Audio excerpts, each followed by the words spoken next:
Hello, everyone. So it is 6:23.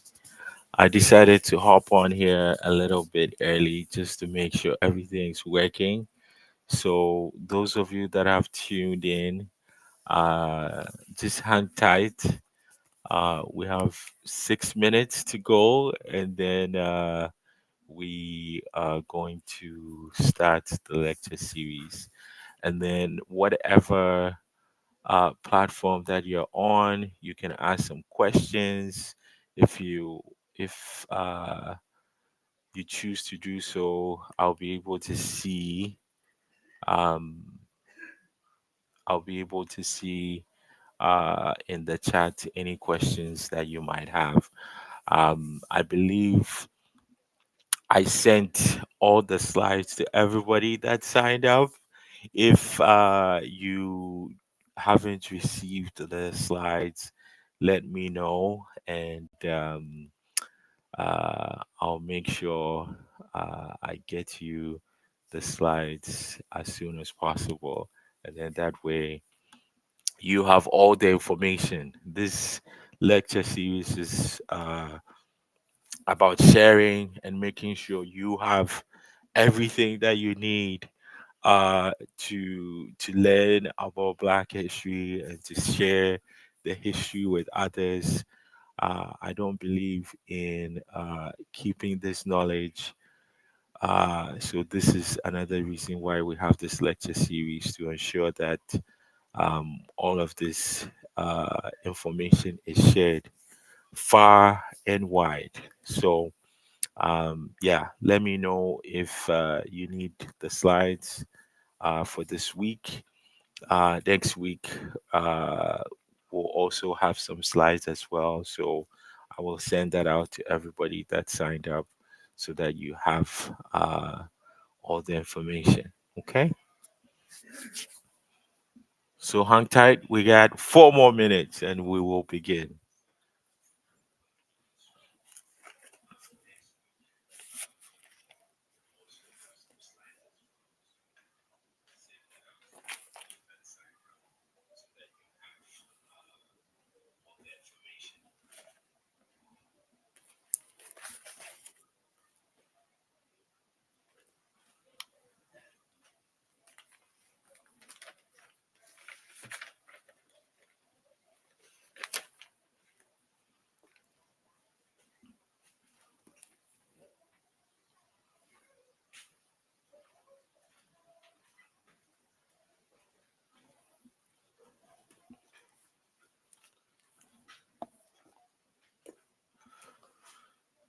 So for folks that are tuning in, I see people are tuning in.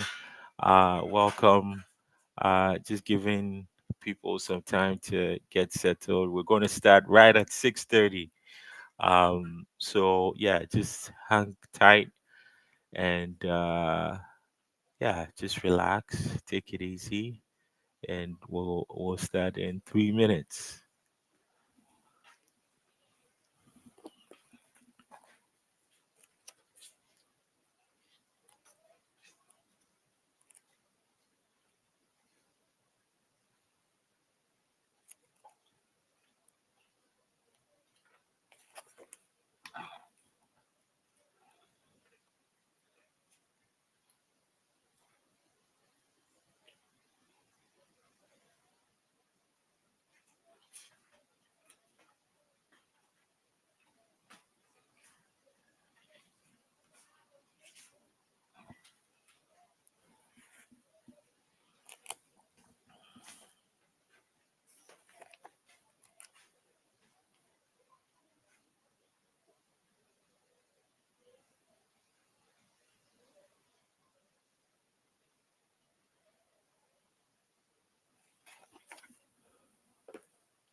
I see we have some other folks joining in. Welcome. Whatever, whichever platform you're on. Um,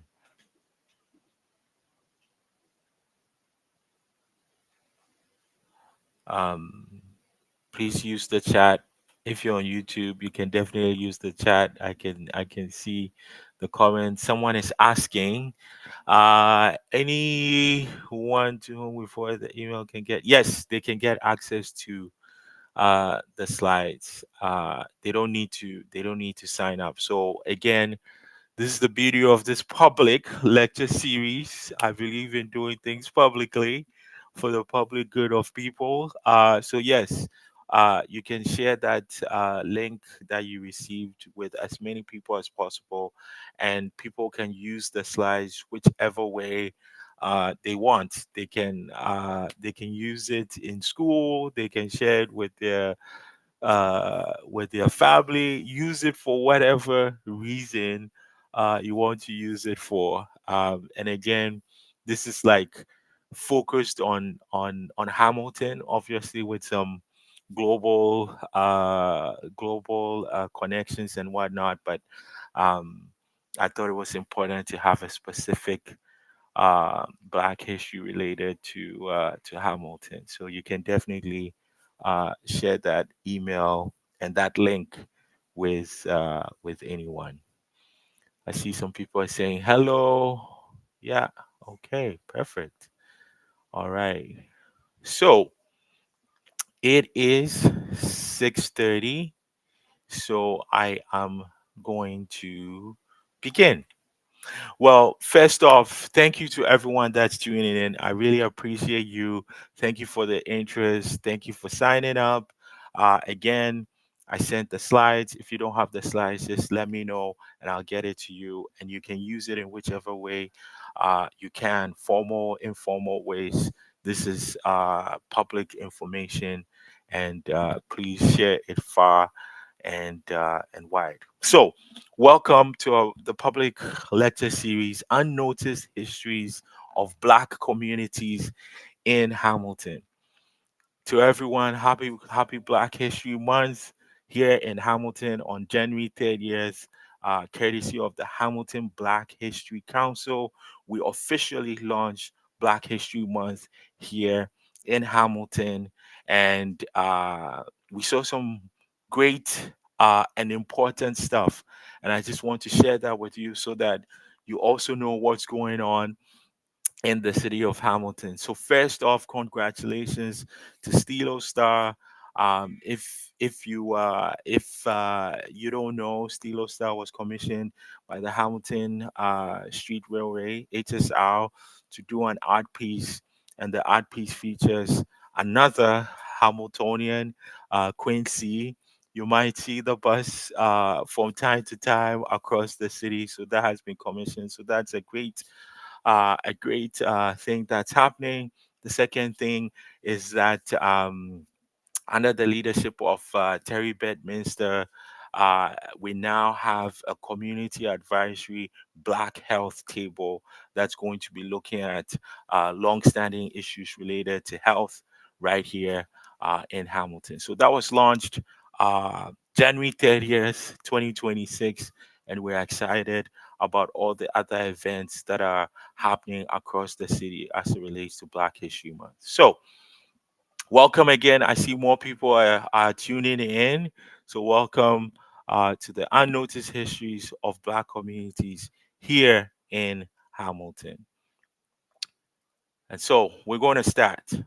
So, first off, people of African descent obviously trace histories and hair stories to African societies. When people think of African societies, they're probably thinking of Egypt, the pyramids, maybe they might be thinking of other places. Um, and I would say that when I think of African societies or African histories, there's a pluriversality, meaning that there are many extensions and cultures and social realities and economic realities on the continent. But for far too long, that multiplicity of societies have been reduced to certain stereotypes, and most often not been even erased. So I have here an example for you right in the slides. This is the philosophy of history written by Hegel, and he states the peculiar African character is difficult to comprehend for the very reason that in reference to it, we must quite give up the principle which naturally accompanies all our ideas, the category of universality. At this point, we leave Africa not to mention it again, for it has no historical part of the world. It has no movement or development to exhibit. Historical movements in it, that is that is in its northern part, belong to the Asiatic or European world. And he wrote this in 1834. Excuse me, 1837. What does that tell you? This is someone writing about African societies, and this is how we see the stereotypes of people of African descent. First, by saying that the African character is peculiar and difficult to comprehend, you know? So, these are the beginnings of how people begin to characterize people of African descent. One, by saying that they are hard to comprehend. Two, by saying that they are not part of world history, right? How can a continent full of individuals, human beings, be relegated by a book, by a philosopher to say that for it has no historical part of the world? And not only that, he then goes on to say the northern part of Africa should be part of the European world. So these are some of the gymnastics that people have done historically about people of African descent. I have this picture here to kind of show you how the movement of people of African descent kind of flow through the world globally. You had imperial powers, Portugal, Spain, Britain, come to the western coast and eastern coast and other coasts of the continent to capture people, to kidnap people, transport them to Europe, transports them to the Caribbean, transports them to what we now know as North America. And I've kind of used this picture here to also pinpoint Haiti, which I will talk about it in a minute, as being a very central piece to the history of African peoples and the history of Black people.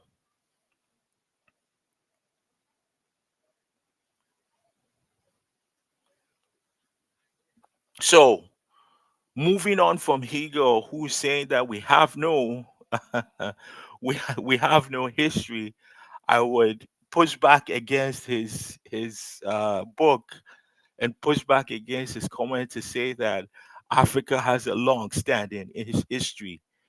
We have a long standing history that goes way, way, way, way, way back. And so I've kind of given you some of this history and some of the books that speak to this history.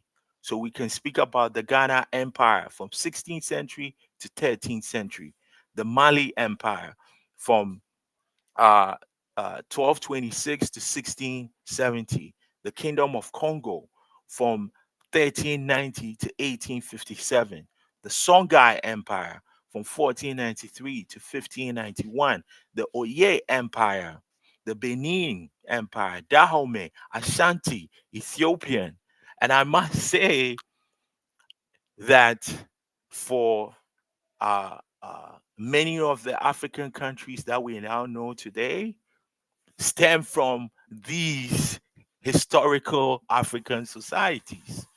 So when we even think of where I trace my history from Ghana, the Ashanti Empire is still relevant today. We have the Ashanti Hine, who is relevant today and is actually asking for Britain to return some of the Ashanti cultural artifacts that were stolen by the British. So our history is evident. So I will not take what Hegel says as uh, fully true. And so I have two books on here that you can refer to later on to uh, read. Um, the previous slides where I had Haiti in the middle, I thought it was very important to highlight Haiti. Um, Haiti has played a very crucial role in the global, uh, what we now term as the global capitalist environment or the global world market, because at some point, Haiti was crucial to Europe and the Americas. It was crucial to the British, the French, and the Spaniards. And yet, in Haiti, people of African descent that were there working on sugar plantations, which at that time sugar was a huge commodity for all these imperial European countries. So Haiti was central to revenue that would come into these imperial European countries. And yet Haiti fought back from 1791 to 1806. There was a Haitian revolution led by Toussaint Louverture and others who fought against the British, fought against the Spaniards, fought against the French. And so they claimed their independence between that time because they did defeat all three European powers.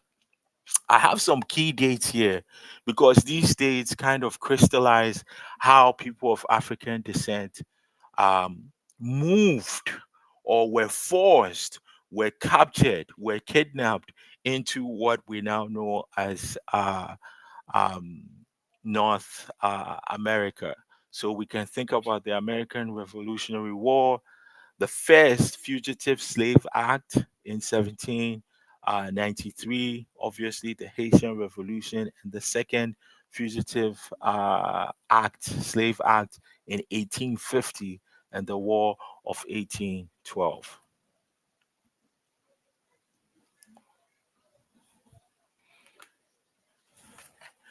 I wanted to, before I get onto this slide, I wanted to read a little paragraph from a book. This is called "The Long Road Home on Blackness and Belonging" by Deborah Thompson. This book details Deborah's uh, discussion around what is home because she traces her great grandparents from both her father and mother's side to the States and also calls Canada home. So she's writing about some of the challenges of calling uh, the USA home and Canada home, and what does that mean for people of African descent. So I'm just going to read a short paragraph here. It says, uh, there is, of course, a long history of Black migration to Canada. The Black presence in Canada began as early as the first decades of the 1600s when Matthew da Costa, a free Black African, is believed to have traveled to Canada with Samuel de Champlain. and served as an interpreter between French and indigenous peoples. A few years later, in 1628, a 9-year-old boy stolen from Madagascar, who was later baptized Olivier Lejeune, was the first black person to be bought and sold in what is now called Canada. We know little else about him. His namelessness and his invisibility, even centuries later, are integral to the logic and the cruelty of slavery, a system predicated on captivity and brutal violence. These forces mobilized with the ultimate goal of denying the personhood and the humanity of the enslaved. And I read that so that people can understand that, you know, the forced migration of black peoples to Canada is part of Canadian history, and we have to recognize that, we have to acknowledge that, and we have to know that, right? So I reference Olivier Lejeune right here, and in Adrian Chad's book. Uh, this is another book, Adrian Chad's book, The Journey from Tollgate to Parkway, African Canadians in Hamilton. She also references um, Olivier Lejeune. Now, even though we have black families and people of African descent in Canada, uh, from the 1600s to the 1800s, we also notice that there are British loyalists that are also making their way to Upper Canada, which was at the time the name. And I wanted to highlight some of these because they have connections to black families here in Hamilton. Our first one is the loyalist family, William and Hannah Davis of North Carolina, and they were given a generous grant of 800 acres to compensate them for the loss of their southern plantation during the Revolution. Today, right? Today, part of this land grant is known as Mount Albion and Glendale Golf Course.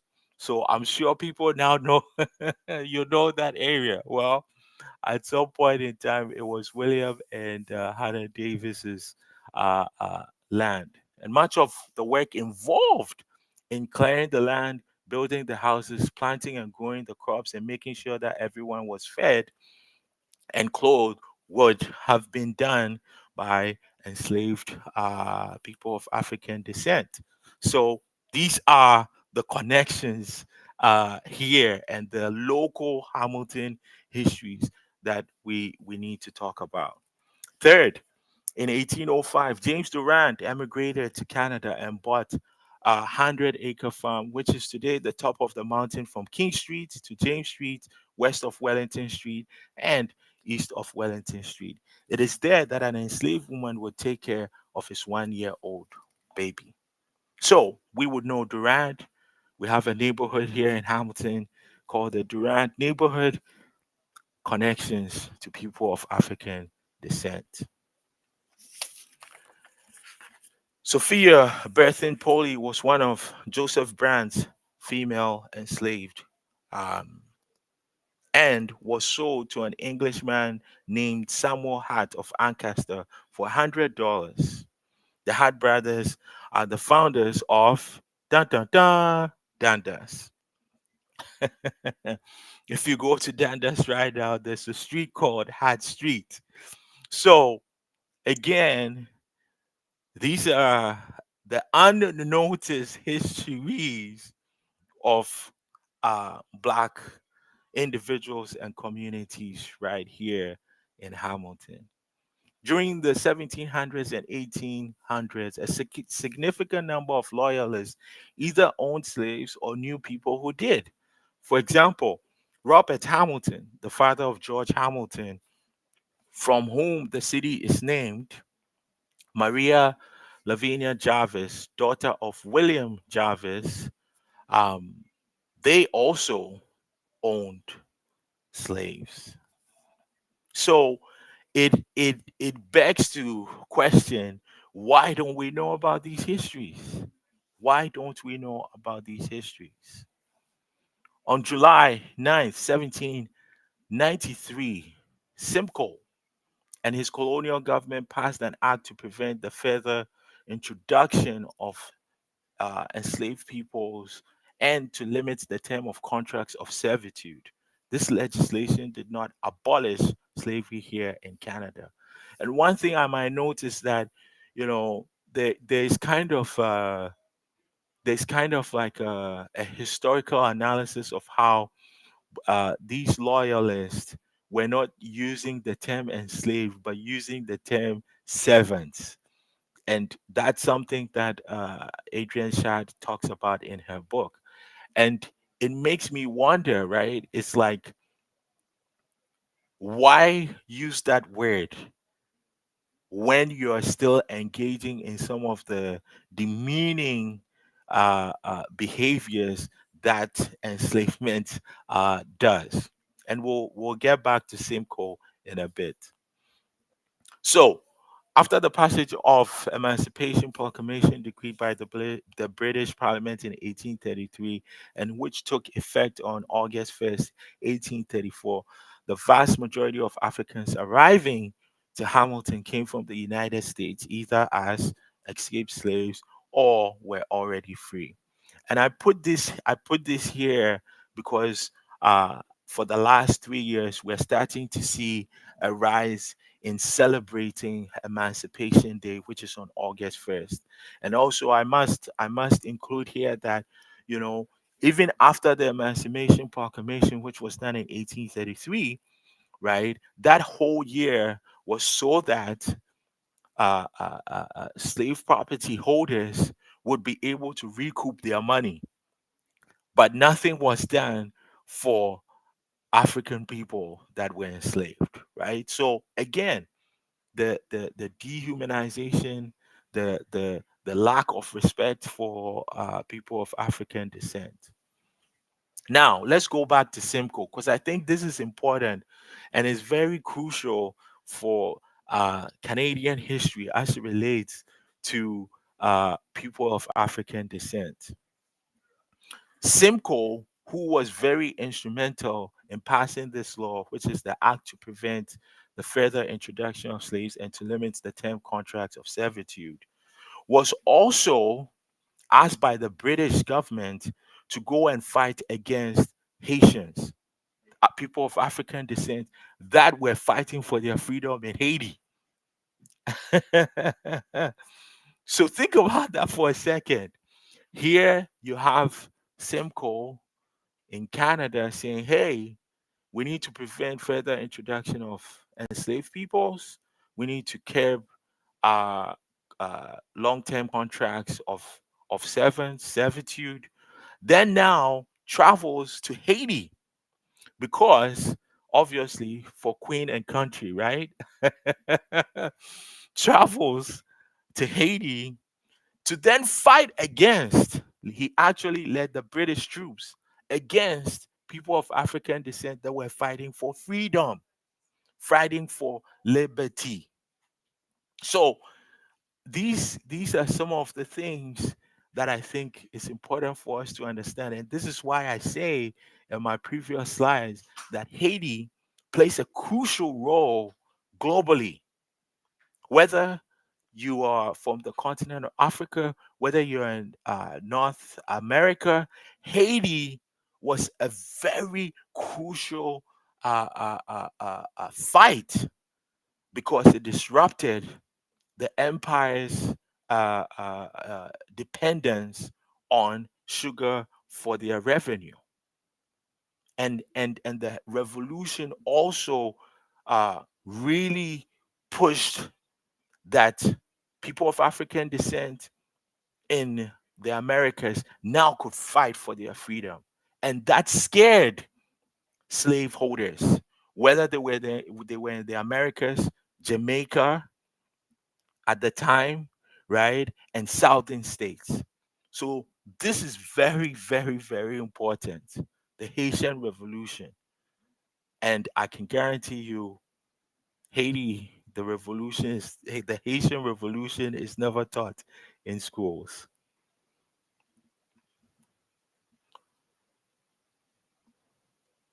So I want to now move into um, specific histories of Black and African families that made their way to Hamilton, and the importance of making their way to Hamilton is what I've tried to establish around the Haitian Revolution and around the key legislations of the act to continue enslavement here in Upper Canada at the time, 1793, and the previous Fugitive Slave Act in the United States and the Fugitive Slave Act of 1850.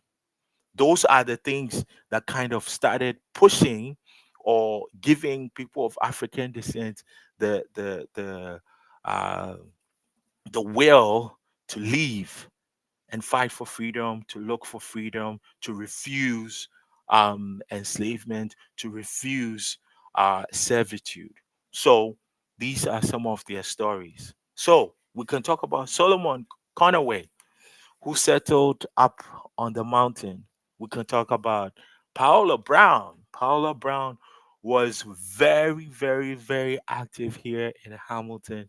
And he was actually one of the folks that also started um, speaking about racial segregation in education right here in Hamilton. We have Reverend Richard Sorek as an enslaved African from Maryland who paid $400 for his freedom, and he played a huge role in the AME Church during his years here in 1847. We have Williamson Peace, who worked as a barber at John H. Bland's shop on Upper James. He lived on 2 Houston Street in 1870. We have Anthony and Albert Brown. They I mean, when you read and hear some of these acts of refusal and acts of seeking freedom, uh it is inspirational. You know, these brothers escaped using one of their master's oyster boats. They're like, we've had enough of this, and we're not only going to run away, we're going to take your boat and run away. When they arrived in Hamilton, they worked as waiters at the Anglo-American Hotel at 61 King Street East. The hotel is no longer there. The hotel is no longer there. If you get Adrian Shad's book, there's a picture of the hotel at the time. We have Henry Creel, who arrived here in 1840 with $80 and purchased lots at 229 North McNabb and later 231 and 233. He would go on to later support other Black families in purchasing lots on up here on the mountain on Concession Street. And at the time, we'll talk about this later on. I have some slides about it. There was a lady that dubbed where all the Black families living up on the mountain as Little Africa. I mean, there's some problems with that, but anyways, uh, Little Africa was kind of the area between Upper Wentworth Street, Concession Street, Sherman Avenue, and Fennel Avenue. So again, when we talk about people of African descent, Black people, right here in Hamilton, right? Before the city was incorporated in 1846, the presence of Black people have been here for a long time. So I mentioned the fugitive slave laws of 1793 and 1850, which kind of precipitated or started the migration up north. Here is on the left is an ad.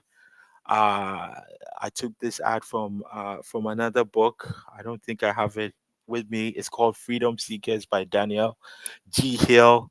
Um, that's warning people that you could be caught, and when you are caught, there's no recourse, right? Because during these slave laws, especially the 1850 slave laws, if you were caught, you were not you were not going to a court of law to explain why you were running, or if you were free, or if somebody owned you. That was what was happening. So people were running up north. On the right hand side is again another picture, and I'm just going to make a little commentary because I know that I can't talk about this without making that commentary. The 1850 fugitive slave law meant that, right, slaveholders could hire anyone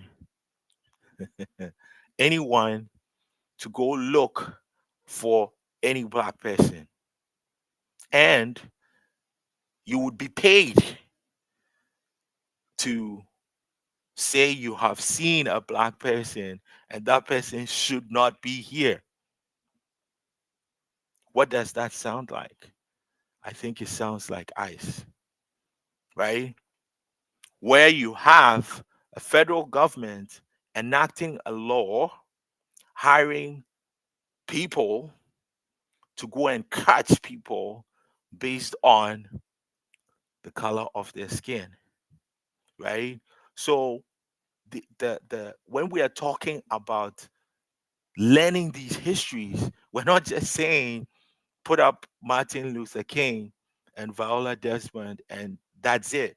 We're saying no, let's learn from the histories that we are actually seeing today, because the fugitive slave law is literally ICE. And that is why you had the Underground Railroad. That is why you had people in the water, walking in the water, because they had dogs that were sniffing people. That's why you have spiritual songs. Wade in the water, wade in the water. This is what we're talking about. So these fugitive slave laws are really crucial for us to to understand. Speaking about black families right here in Hamilton in the 1800s, we have to speak about Henry and Julia Berry. Julia Berry was born in Canada sometime between 1855 and 1856. Henry Berry was an escaped enslaved person who came on the Underground Railroad to St. Catharines. By 1881, Henry and Julia had married and were living on the mountain in Lot 10, Concession 4, Barton Township, with 10 children. Henry was a laborer, and Julia was a toll gate keeper.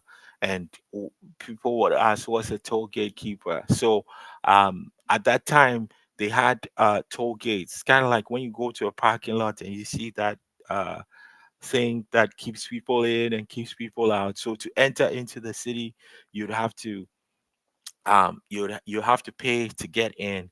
And Julia Berry and others were toll gatekeepers, James Street, and up on the mountain at Rackman's Corner. So right up at Upper James and what we would call Rimo today. That's how people would get into the city or into the mountains. So this is a picture of their family. This picture again is in Andrea Schatz's book, and you can, if you go to Hamilton Public Library on Concession Street, you will find a little write up of the Berry family there as well.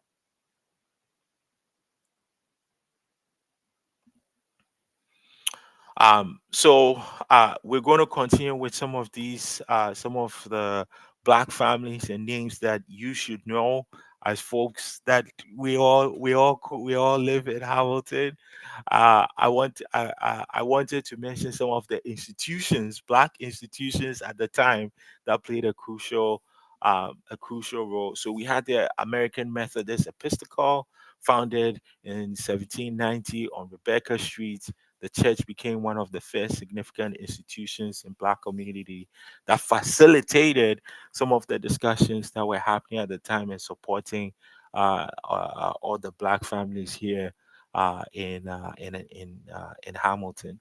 And then in the 1830s, St. Paul AME Church, known as Stewart Memorial Church, would be part and parcel of Hamilton's history and continues to be part and part of Hamilton's history. Last Emancipation Day, we heard from the choir at Stewart Memorial Church. So they are still part and parcel of Hamilton history. And then we also had the establishment of Hamilton's Mount Olive Lodge number one, Prince Hall, that was formed December 27th, 1852. And that was another institution here that was started by black men supporting other black men. And that's a long standing institution. So, what are some of the other folks that ran away, fled, uh, uh, and called Hamilton home? We'll see them right now. So we have Jermaine Lochuen. Jermaine was an escaped enslaved person who arrived in Hamilton between 1834 and 1835, graduated from Oneida Institute as a teacher, and founded several schools of African American children. Was known as an underground railroad king, was one of the station masters in the region, openly flouting the Fugitive Slave Act 1850 by aiding and transmitting 1,500 escaped slaves to Canada, and contributed to various anti-slavery newspapers. And again, that's his picture. You can find more information about him in uh, Adrian Chad's book. Next up, we have Enrose Griffin. Enrose Griffin came to Canada approximately around 1829 from Virginia. Enrose's wife was Priscilla. They settled in Ancaster and began clearing land for cultivation. He grew a variety of crops and raised cows, sheep, horses, pigs. And by 1861, his farm was valued at $2,000. $2,000. His son James took over running the farm when Enrose died in 1878, and the Griffin House, which is still standing today, was designated a National Historic Site in 2008.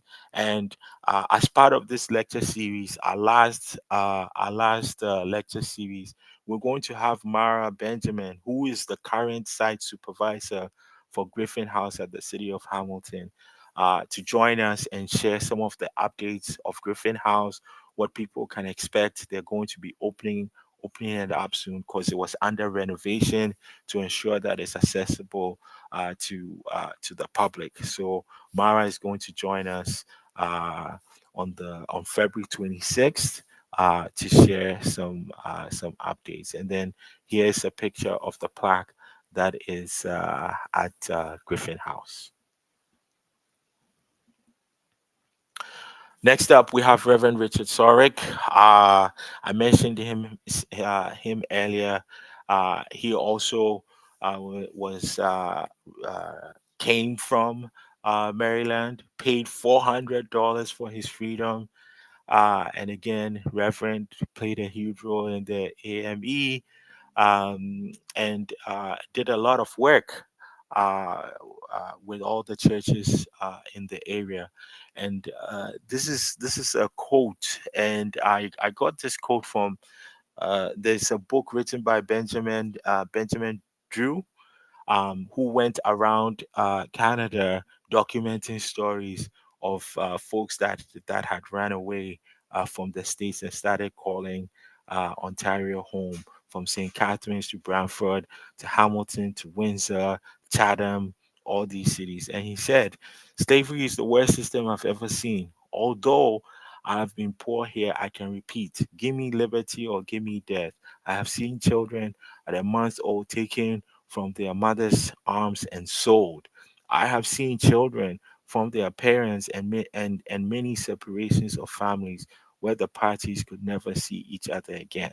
So again, these are the things they were running away from, and making sure that they could engage in self determination right here in Hamilton. So I've kind of I mean, I hope you know that these lecture series are not exhaustive of all the histories of people of African descent right here in Hamilton. I'm trying my best to kind of give you some stories here. I also have a list of references for you at the end of the slides that you can continue to read more and learn more.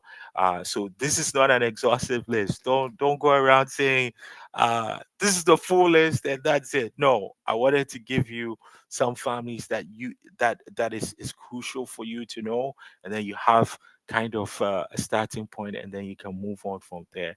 So now what I wanted to do was talk about some of the things that were happening from the 1800s, the 1900s, and just animate it in like some of the continual challenges that we are facing currently. So, we talk about education. Education is all is always a site where we're having conversations, and this is a petition.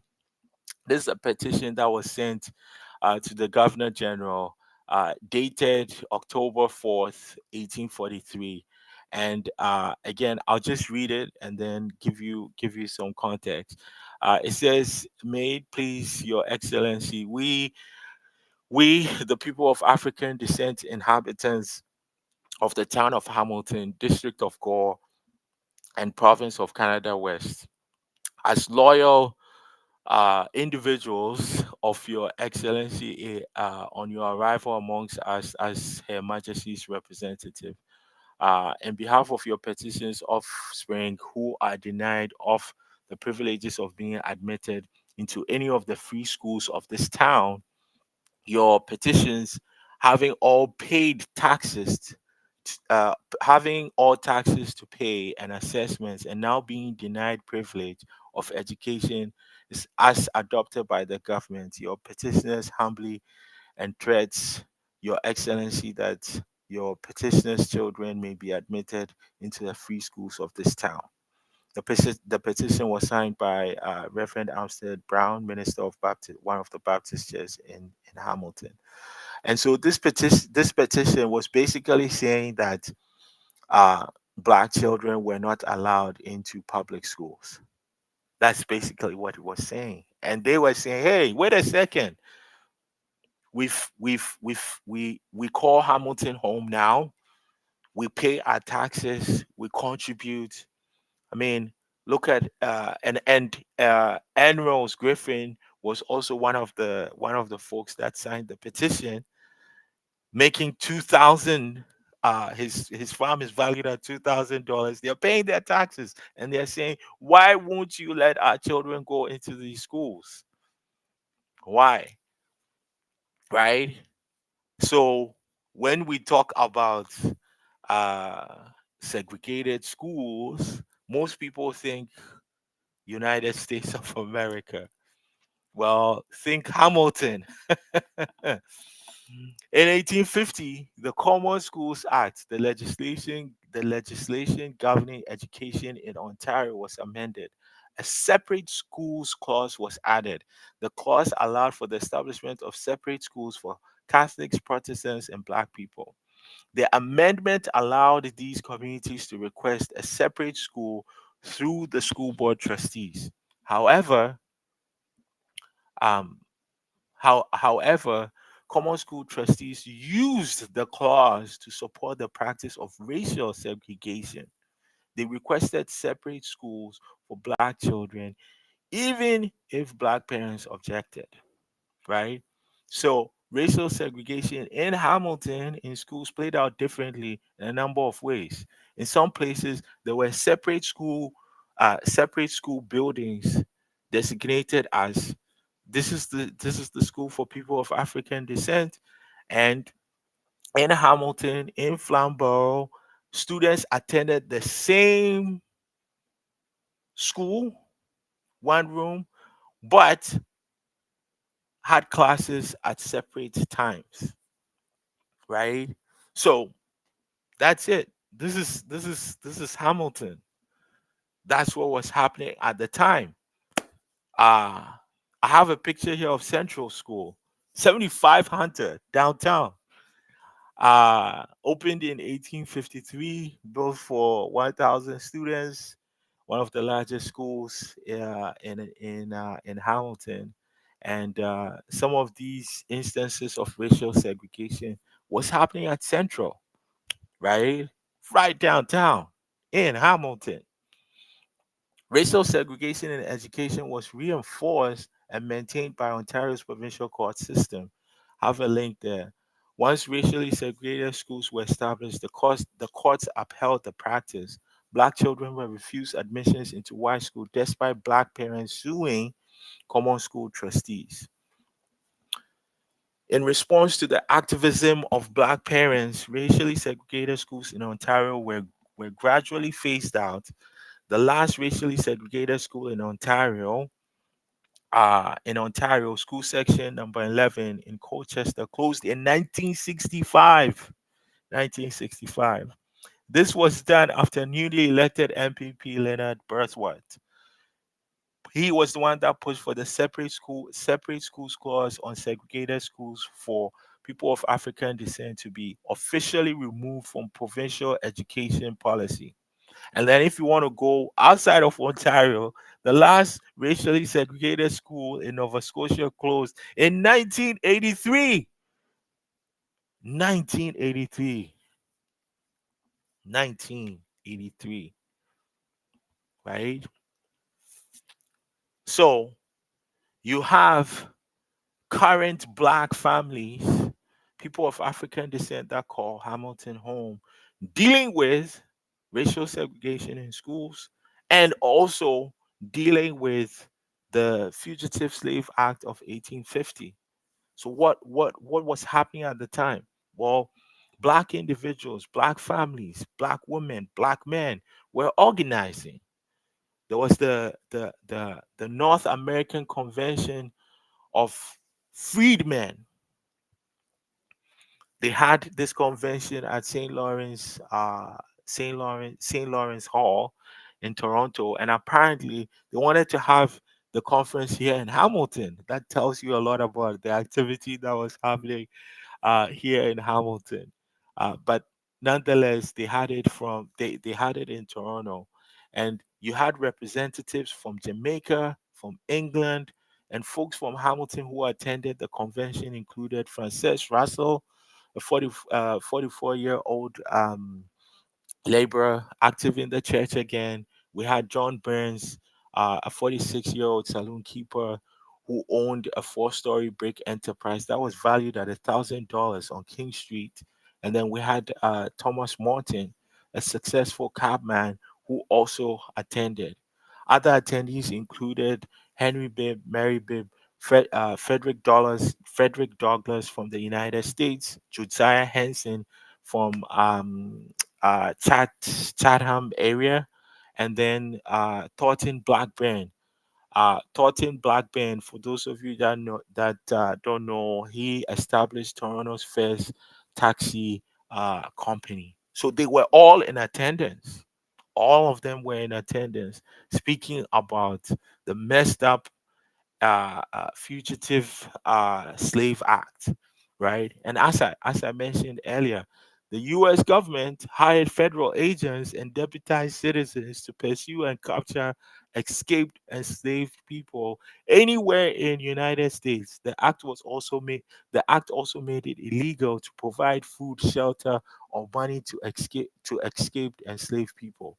Those who broke the law were threatened with 6 month jail sentence or a 1,000 fine. It was also illegal to interfere with the pursuit or capture of those who had escaped enslavement. Enslaved people who were suspected of having attempted to escape were not given the opportunity to defend their case to a jury trial as they had prior to 1850. Agents were promised a fee of recovering fugitives in order to ensure their participation in the capture. As a result of this incentive, many agents went through any means necessary in order to capture and sell any black person they could find. This also meant that the members of the free black community, even those that were not born into slavery, were at risk of being kidnapped and sold into slavery with a sense of urgency. The convention was organized under these conditions. And like I said earlier, what does this remind you of? Ice. Anyways, Black Hamilton was a large part of the network of people that were organizing to object this law, American racial discrimination. We had H. Ford Douglass, who went on speaking tours. There was the Anti-Slavery Society of Canada chapter that was established. There was the Black Abolitionist Society that was also established.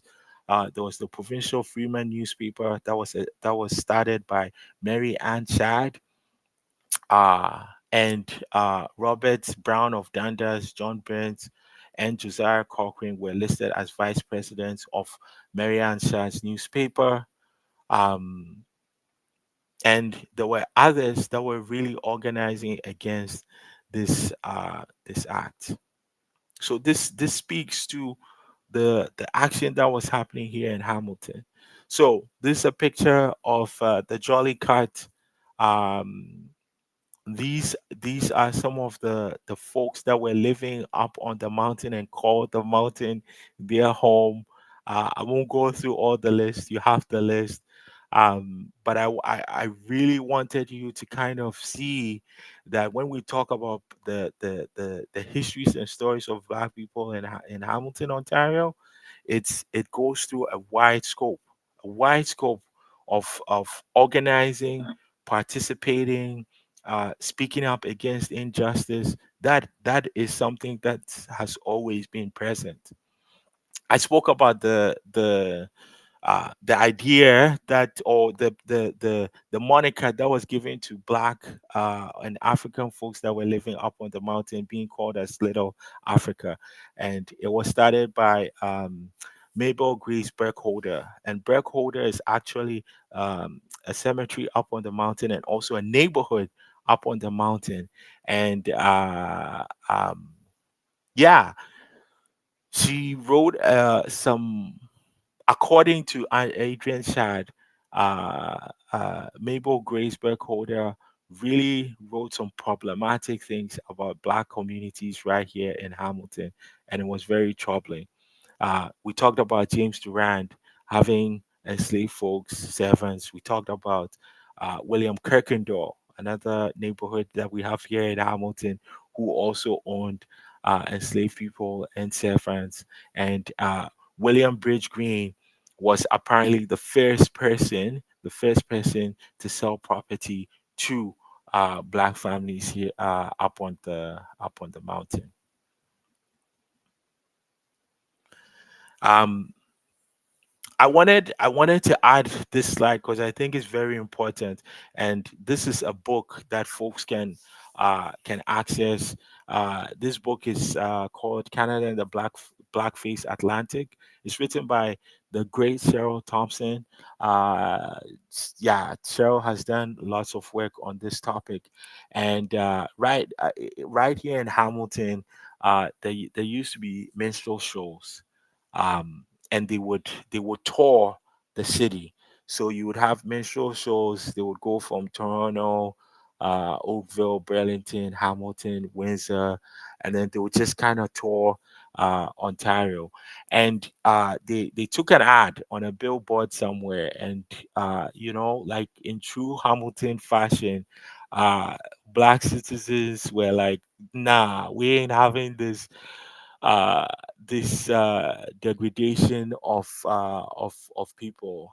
So by October 1866, a majority of the black community here said they had enough. You had 72 people sign a petition to force the city council to enact a bylaw that would refuse to grant licenses to any shows or exhibitions that represented the black people in any demeaning manner. And at the time, Hamilton's mayor was of the opinion that the local authorities had no power to prevent this kind of advertising so long as it did not overstep the bounds of decency and morality. I want you to think about that for a second. You got like a minstrel show coming to town. They have some messed up depictions of people, and the mayor is like, as long as it doesn't overstep the bounds of decency and morality. I don't know, but this tells you the history of Hamilton. Um, so, anyways, read Cheryl Thompson's book. It's very important because it also details some of the ways in which Black communities in Hamilton and Toronto also addressed these minstrel shows.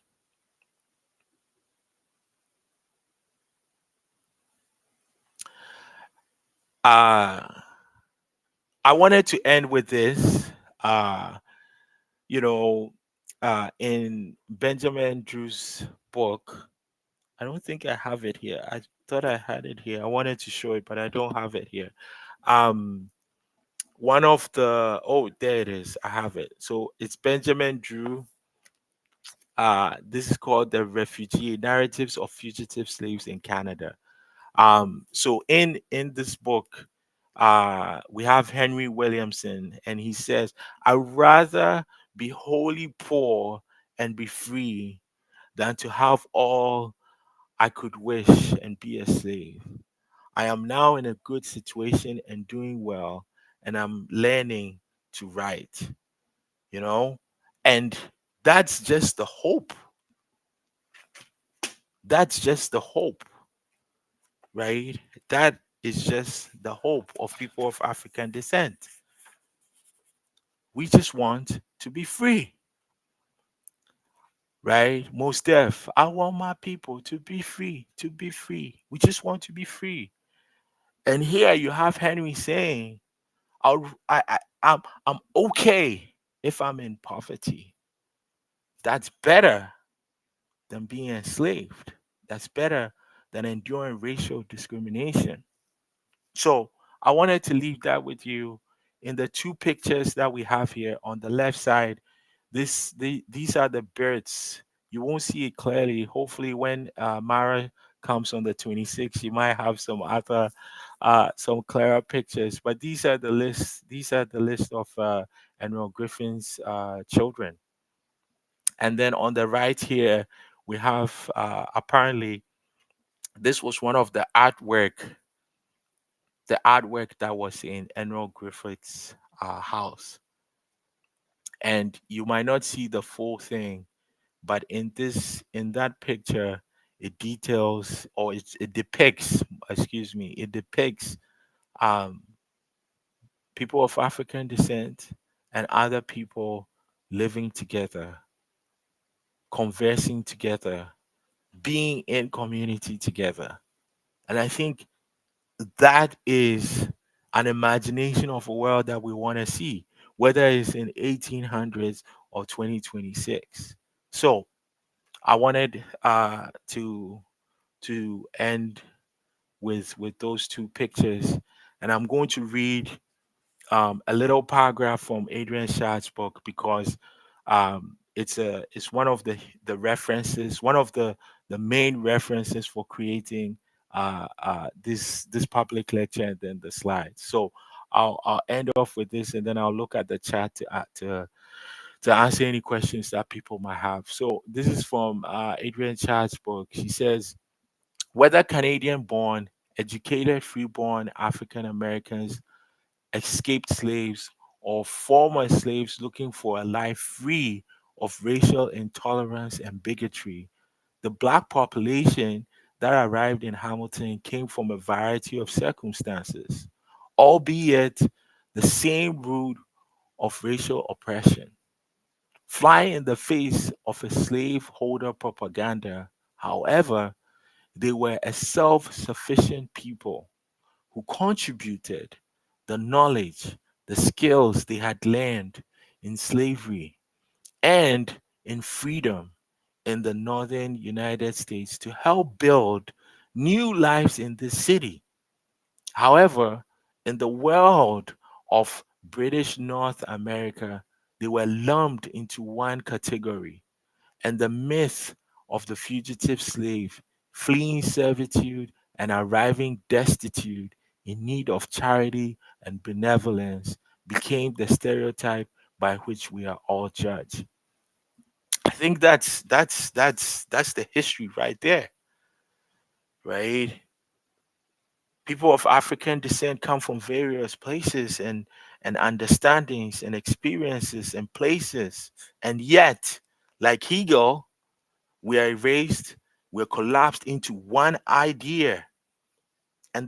These stories of Black Hamiltonians dis, disprove that and will continue to disprove that, while at the same time creating a city and building societies that ensure that there's no discrimination. There's people that are free, that can do the things that they want to do, that can live and thrive in peace, in harmony, right? So that is the history. That is the unnoticed history of black communities right here in Hamilton. I'm gonna go over in the chat and see if I missed anything. Um, okay. Uh,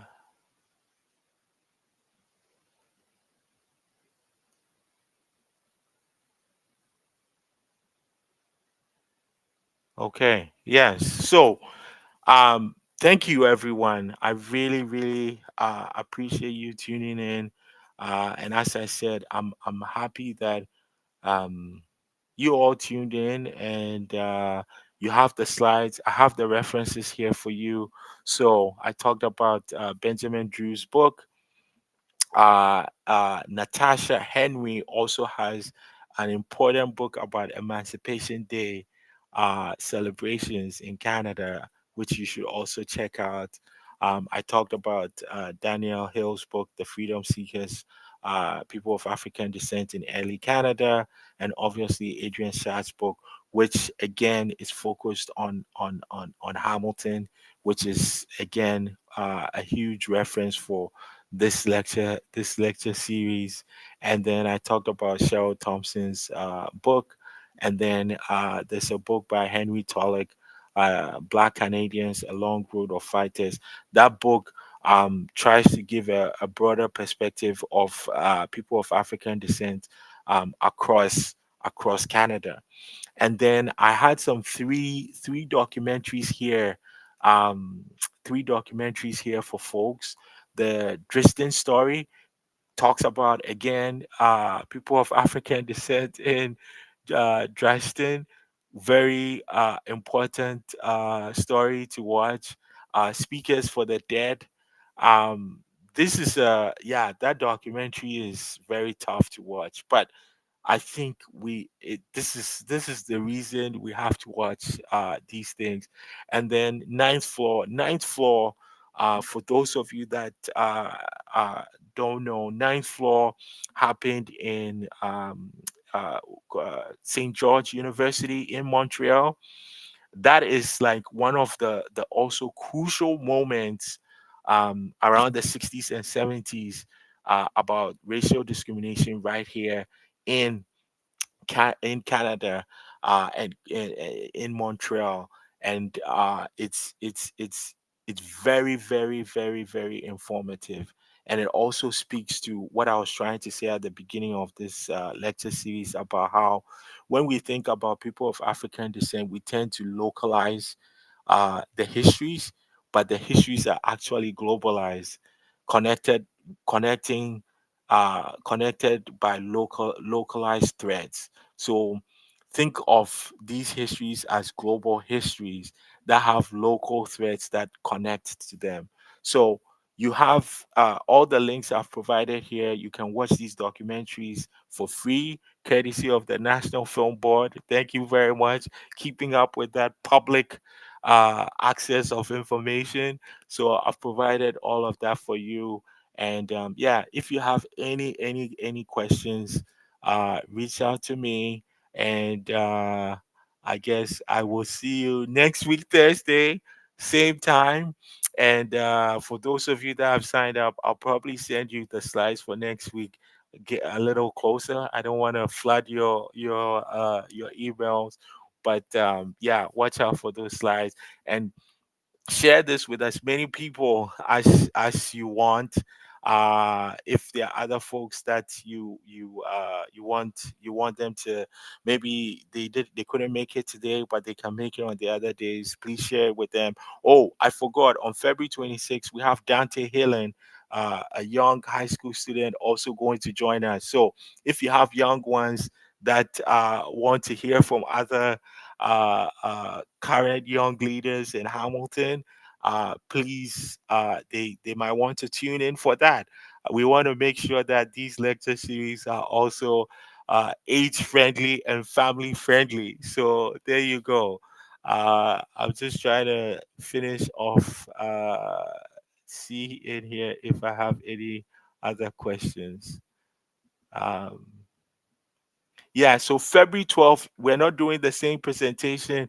February 12th, we're going to move into the 1900s.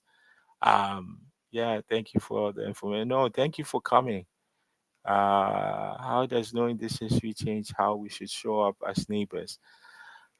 Paula, I think we should show up. That's it. We should show up. We should be there for everyone. We should be in solidarity. We should commune together. We should learn about all the different histories that make up Hamilton. Again, there's so many communities that have called Hamilton home. We need to understand what those histories are and show up for folks. I look forward. Yeah, we'll see you at the next one. Oh, we had folks from Flambeau. Cool. I was not aware of the problem. Yeah, you see, this is it. People are not aware. So this is the whole reason for doing this. It's like, if you don't have this information readily available, like, you won't know. If you haven't read the books, you won't know. And that's why I'm really trying to share this so that people can know. And then, when people say, "Oh, we never had racism in Canada," or "it's not as bad as it is in the South," you can be like, "Hey, wait a second. Let me tell you," right? Or let me give you some information to so that um you really get to know the history. Okay, just now, thank you for including reference. Yeah, yeah, no worries. What a great source of, yeah, yeah, no worries. Can't wait for Dante. All right. Well, okay, I'll tell Dante that folks are ready to listen to it. Thank you. Looking forward to next week. I'm from Dundas. Yeah, Dundas has a long history. I talked about that. Hat Street, and so anyways, now you know the history about Dundas and Hamilton. Anyways, I don't want to take too much of your evening. We want to make it 1 hour and that's it. So thank you very much for tuning in, and we will see you next week, same time. I will try and get you the slides before our session so that you can take a look at it, and if you have questions, we can get to it. Thank you very much. Have a great night and happy Black History Month. We'll see you next week. How do I get the slides? Did you Uh, s- now, did you sign? Okay, I'm gonna put. Let me put my. I'll put my email in here. Send me an email, and I'll get you the slides. So this is my. That's my email. Send me an email, and yeah, you didn't sign. That's okay. You have my email now. Send me an email. I'll send you the slides. Okay. All right. See you all later. Bye bye. Good night.